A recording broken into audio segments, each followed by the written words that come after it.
Welcome back, students. You know what time it is. It's time to keep learning about the Aztecs. Let's do it, guys. This is going to be part two. We're going to be looking at the Aztecs Empire, their society, and a little bit of their culture. Now, after watching that jaw-dropping video, that little clip from Apocalypto, I'm sure you're probably wondering, like, what the heck? What kind of society did the Aztecs have? Now, just interesting little side note about that clip. It's in that movie Apocalypto. It's supposed to be the Mayans that are depicted, but um, that that movie probably that scene probably is closer at depicting the Aztecs than anybody else. And that movie is just for fun. It's not meant to be taken like as like historical accuracy. Although there's some elements of truth in it, it's not really meant to be kind of like, oh, that's what really happened. But as far as like what you guys just witnessed, what you guys just saw with the sacrifice, that was a lot closer to what the Aztecs would have done. Okay, so we'll talk about that in a second. All right, so we're going to be talking about how the Aztecs established their empire and how they expanded. In the last lesson, we learned, I'll go back a little bit, that they established their home in the middle of Lake Texcoco. Okay, so as the Aztecs start to prosper and kind of grow their city, they're going to start to conquer their neighboring tribes that live around them, and we're going to talk about how that happened. Okay, so first things first. Okay, these are notes I want you to write down. Remember, the Aztecs or the Mexica, they were a nomadic bunch, right? So when they arrive into the Valley of Mexico, they're a little bit different. They're not as civilized, quote unquote, civilized, as the other indigenous groups around them, right? They're a little more rugged. They're a little bit tougher, right? They're used to being nomadic, right? They're used to the hunting, the gathering, and stuff like that. So, and they're definitely a tough bunch. They're a little bit tougher than the rest of the tribes, right? Because of that lifestyle they had to endure. And because of that, they became mercenaries. They learned to become mercenaries for the neighboring tribes. So what that meant is this: the neighboring tribes would hire the Mexica or the Aztecs to go and do their warring for them. So they would say, "Hey, we're going to hire you guys to go and either beat up the other tribe for us, or to capture some of their warriors, or just to fight our battles for us, right?" And the Aztecs were really good at this, right? They're really good at this. They're so good at this that eventually they caught on, and they're like, wait a minute, we can just start conquering people for ourselves. And that's exactly what happened. They slowly began to conquer their neighbors. Okay, eventually they pretty much conquered the entire Valley of Mexico, almost. There's a couple of tribes that they couldn't conquer, but they did establish a powerful territory by conquering many people. They eventually became known as the bullies in the Valley of Mexico. So much so that they made some sworn enemies. They made some enemies of people that just didn't like them, even if they were conquered by them. They're like, those guys are just mean, horrible rulers to us. And you guys are going to see why in just a second. Uh, so what that meant was this: if you were conquered by the Aztecs, you became a tribute state. Okay, so this is the way that the Aztecs established more power over the people they conquered. It meant that you had to pay taxes to the Aztecs. Okay, so it didn't matter what you did, right? You had to pay in some form of tribute to the Aztec rulers. So what that meant was providing things like warrior costumes, shields, feathers, paper, any sort of food supplies, or any sort of animal products. You had to pay up. You had to pay up a portion. Okay, and the Aztecs became really good at collecting. They had like basically like tax collectors that would go around collecting the stuff for their tribute state, right?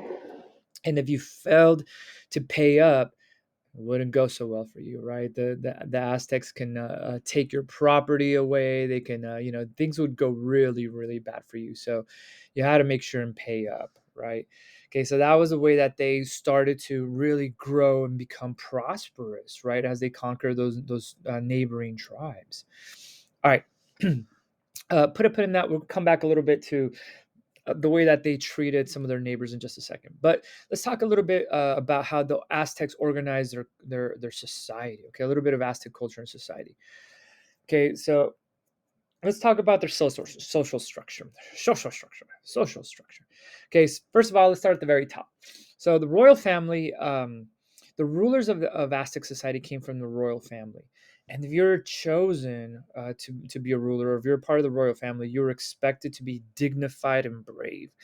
So these are rulers that had to demonstrate a high moral character, high character.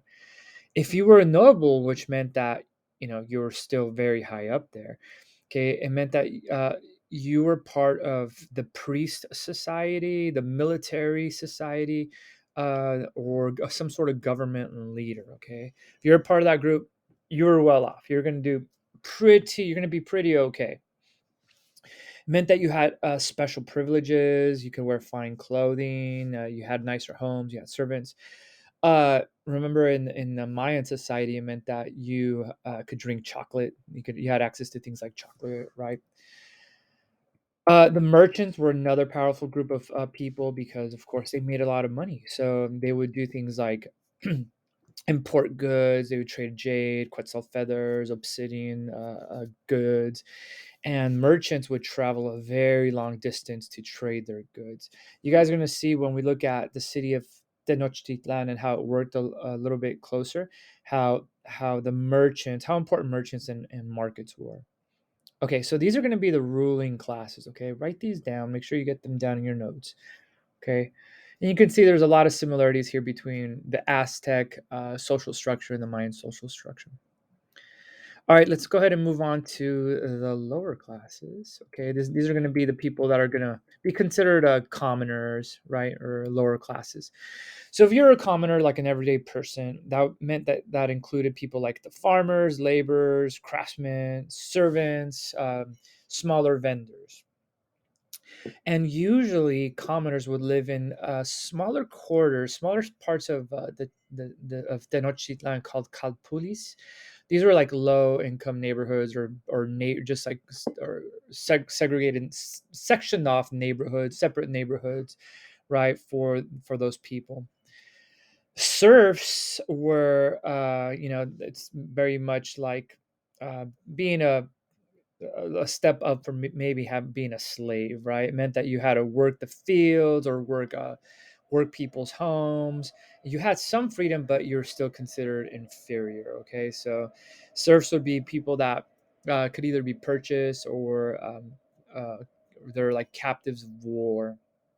Slaves uh, had some rights, but not much, and people, this is really interesting. People could actually sell themselves into slavery to pay off their crimes in Aztec society. But slaves were, for the most part, again, like captives of wars, or people that would commit crimes, that sort of thing, right? So if you belong to those lower classes, things weren't going to be, they're not going to be too good for you, right? But you did have some rights under those lower classes.